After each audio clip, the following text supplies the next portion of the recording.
This next technique is teaching you about the slab method or slab technique. With slab, you want to think flat, rolled out piece of clay. I compare it to like a roll of like cookie dough. So you start out with your wedged clay. I recommend before you do slab technique that you get set up for slab. I am taking just wooden rulers. I flip them over on the part that there's no numbers because it's more flat. I also ask that students get a rolling pin. I have these per table. And I actually don't use the handles for these. When I'm using these, I just grab it like that. It helps me to get better pressure. And I'm also going to have some other clay tools on hand for my slab. I'm going to have a loop tool. I'm going to have a scratch tool. And to do this technique, before I start rolling, I'm first going to just press down the clay a little bit to help me to flatten it. I'm not going to do it all, but just to get at least that curve flattened down. Then I'm going to take my rolling pin. The whole purpose of these rulers is so that my clay is not rolled too flat. A lot of times when kids forget these, they just start rolling and their clay is just all uneven in thickness. So this is going to help you have a consistent 1/4 of an inch thickness in your clay.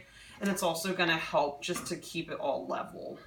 So think of it like a roller coaster. The whole time you want to make sure that this rolling pin is on the tracks, never too far apart or it will get uneven.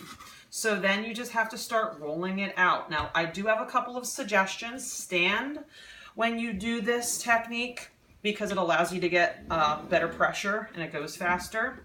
I also recommend that sometimes you pick up your piece, otherwise it sometimes can get flattened to your board. And sometimes if I'm trying to do a fatter piece, I may turn it horizontally and just roll out a couple of times that way if I need to cut out a really large or wider piece. And then I can always pick it up and go back to the way it was. And then I'm just going to keep rolling that out until it doesn't move anymore. That's how you're going to know that you're done with this technique. Nothing will happen. The clay won't move anymore. And then you'll know that your clay is all at the same level. When you are done with this rolling process, okay, that's not moving anymore, you can go ahead and use these tools to cut out whatever shape you want. So if I'm building a box, I can just cut these nice and straight, and then I can save my excess clay for whatever I need. Always remember to wad up your extra clay so it doesn't dry up on you. So I'm just going to wad that all up, and I can even keep that in my bag so it doesn't dry.